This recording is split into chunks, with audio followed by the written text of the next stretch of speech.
So how many of you just turned to somebody else and was like, "Do you think she knows that's not Godot?" Yeah, I know. This is OpenOffice Writer, if you couldn't tell from the top here. I wanna type out a few things, and if I type them out in Godot, Godot's gonna throw a bunch of errors because 'cause I'm just gonna show you a few things first, and I don't feel like dealing with the Godot's nonsense. So, in programming, it's pretty common for you to want to check and see what a variable is doing. Let's just use x. Lowercase x is more common. Really, OpenOffice? Thank you. So you might want to say if x is 1, then do this. And if x is 2, do something totally different. And if x is 3, then I can learn to type. There's all kinds of ways to check a condition. And you honestly, if you've done any YouTube tutorials at all, you've probably hit a few. The most common way to check a condition is our beloved if statement. If x in OpenOffice is just going to be this way, I guess. So equals 1. And in GD script, we would put a colon, and then we would hit tab, and then we would do something if x equals 1. I almost was in C# for a moment. But if x doesn't equal 1, say it equals 2, we wanted to do something different.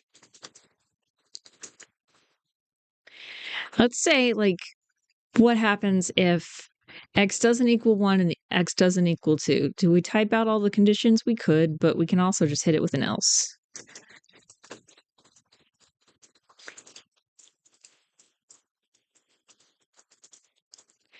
Pretty common code structure. Since we're in Godot, we're using GD script. Can't say it, that's terrible. GD script has a special sort of condition check, and it's called match statements. So in this case, we'd be matching x, put a colon, and if x was 1, then we would call do this. Need another tab. Maybe I should have done this in Godot. It looks better.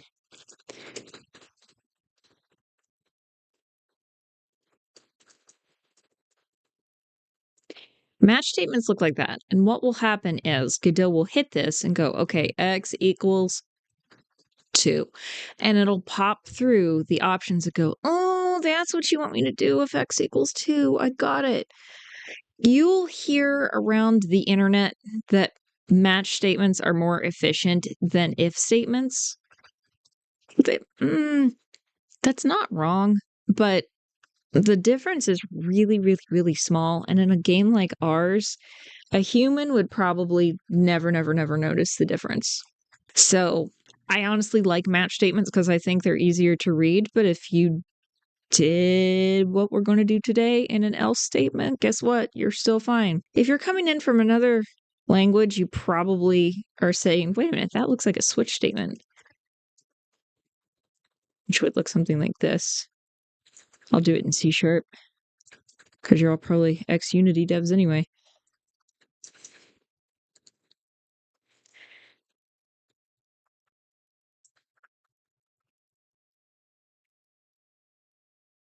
Oh, I forgot my semicolon.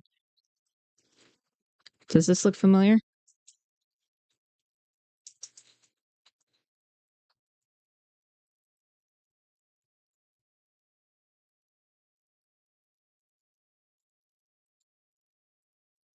That's what a switch statement looks like in C#. Other languages have them and they look slightly different, but they're really just not noticeably different from a match statement. And I did some research before I started recording to try and figure out what was the difference. There's not a lot. There's really not any. Some people were saying that match statements barely ran faster than the switch statement. I doubt it's a difference that would be perceivable by a human.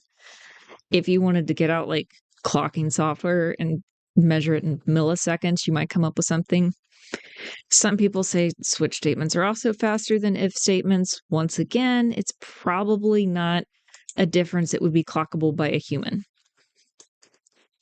Truthfully, I just like these two better because they're easier to read. GD script itself, though, doesn't use switch statements. It uses match. Speaking of GD script, let's go code something in Godot. What do you think?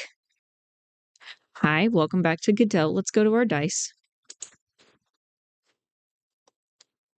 So down here, if you'll remember last time on I Teach You to Code, we got the dice to roll and we got it to give us a random number. Let's see if we can do this. Yeah. It still always shows 1, but it does give a random number, so that's good. We're going to make it show the number that it rolls. So it would have showed 3 or would have showed 5 with this brand new code. I'm going to keep this print statement here just so we know, like, if it shows us a 2, but it's printing a 5, that's an issue, right? We would have to fix that. But I'm going to cut this, Control X. This is absolutely doable with an if statement like I showed you. We can say if dice roll equals 1, colon, elif dice roll equals 2. We can do that. I don't want to. I told you I like match statements better. And this is a really good use case for a match statement anyway, so let's roll. We are matching. No, we're not. Match dice roll, colon, indent. Oh, if you haven't clocked it yet, if you're like brand new to Godot, these little very, very light arrows right here, I'm trying to point to one. Those help you count tabs. Godot doesn't really use semicolons to indicate the end of a line. It counts tabs to figure out where you should be. You can, in Godot 3, you could use spaces. I don't know if you can in Godot 4 or not. What you can't do is you can't mix and match spaces and tabs. So if you're using tabs, you're using tabs all the way through the script. So match dice roll, and it tabbed over for me once. If dice roll is 1, I want to play the 1 animation. Let's keep going. If dice roll is 2, I want to play the 2 animation. If dice roll is 3, whoop. If a dice roll is 4, we play the 4. Oh dear, hold on. See, we would have caught that with the print statement. 1, 2, 3, 4. Dice roll is 5. Thank God we're not doing a dice roll to 100. Dice roll is 6. Didn't play 1. Just kidding. Don't do that. So now,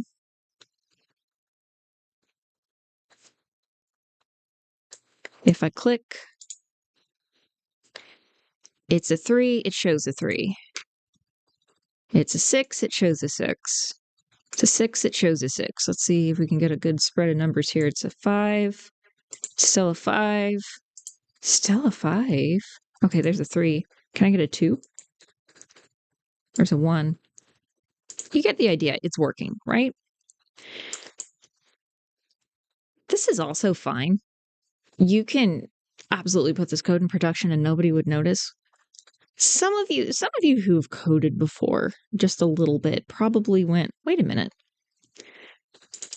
Why is she typing a number when that is giving us the value? Why in the world is she not just typing dice roll? Let's try it. Let's see why she's not typing dice roll. In fact, we're going to set this up to be Godot Russian roulette. That's weird. Oh man, editor errors. I'm going to ignore those. So if I get a 1, a 3, or a 4, something magical's going to happen. We'll probably win a prize. Let's see it. Oh, it crashed. Why? Why? Parse error. Invalid argument for play function. Argument 1 should be string name, but is int. Remember like 100 tutorials ago, I told you about, can't type and think at the same time. Types of variables. The animation player is always, always, always going to want to play a string. It never, never, never wants an int. And dice roll is always going to come up to be an int because it has to be a whole number. And it's going to be generated by randi.range. Maybe there's a way to get it to generate a random string, but that's so much more work than randi.range. So, like, that's it. We did it. We coded it, right? No, just kidding. I'm going to show you a quicker way to do this. You can convert ints to strings. There's a function Godot has, str, and then you can put anything you want in there, and it'll convert it to a string, such as dice roll. So what we can do, animation player.play, str, dice roll. So Godot will take dice roll, go, oh, gee, Jiminy, she wants that as a string. So let me change the number 1 to the letter 1. That's how it understands it. I promise. It's the letter 1 now. And then I'm going to feed that into the animation player and it's going to play. Right? Is she lying? Let's run the code and see. It's working. Got a 4, got a 5. No crashes. I haven't gotten a 1 yet today. Oh, I just got a 1. Oh, I got it again. Perfect. All right. I just wanted to show you those other couple of ways to do it, because if you're doing it on your own, you probably would think about those other 2 ways before you thought about this. I don't know. When I make code, I almost have to do it wrong first and then go, wait a minute, I could just make that a string. So I wanted you to see that process. It's also just not bad to learn about what an if statement is. Anyway, that is all. You take it easy, and I will catch you next time.